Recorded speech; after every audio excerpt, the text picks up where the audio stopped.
got myself into type of thing. And there was a point in my life where I was working at one place that I couldn't stand.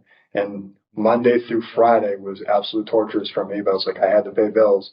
But I was just like, the only thing that got me through was I was out in the eastern part of the state, was St. Michael's Church in Hudson, and it was just, I'm like, all I have to do is get the mass. If I could just get the mass. Yeah. And that was my offering back to him, was just like, here, my horrible shot right now. Even like, strengthen me. I know guys that would come to mass coming off third shift and just be like asleep in the back of the church, but they're there because they know the importance of the Sunday liturgy. And the reason why we go on Sundays, I mean, we mass every single day.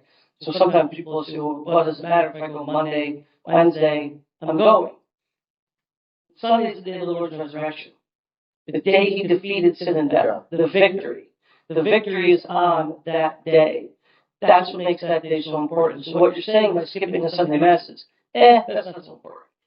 Right? Like Easter Resurrection Sunday wasn't important. Easter wasn't good enough. I can go any day I want. No. Sunday matters. Sunday does matter. It matters because what you're saying is, I'm good. Well, going back to what you said, I don't need it. The Sabbath matters. It's the reset. It's the reset button we're supposed to have. Right, exactly. It's the reset. That's the way it is. Or another way you look at it, like if you're a sponge, right, and the whole week you're just saturated in whatever bucket of slop that you're in, right? On Sunday you take your sponge out, empty it, wring it out, right, and then put it in God's bucket. And he's like, here's a brand new one. Here's a brand new one. And then you go and spend yourself for the whole week, wring it out, get refilled with all the crap in the world, wring that out, get God's bucket, rinse and repeat. Right? Like, it matters. Like, so, just to say, like, what's it mean to be a practicing Catholic, it's gotta boil down to, are you trying at least? Like, I don't have all the answers. No one expects you to be a theologian. First off, like, as a layperson.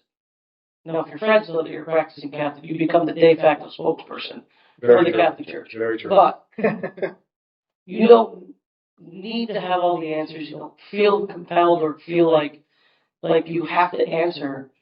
But are you searching, seeking, trying? Right? And are you meeting the bare minimum? And if you're meeting the bare minimum with an openness to go deeper, then I'd say you're doing something right. You know what I mean? Like, no one is beating you over the head with rules. Which that's what the world wants to say that we are. Right. It's just like so dumb. And I look at it and go, it's just, I'm going through life, but the fact is the difference between what I have and what the world offers me is the fact that I have the hope and, the hope and the mercy of salvation that I have in this gift of faith that I have.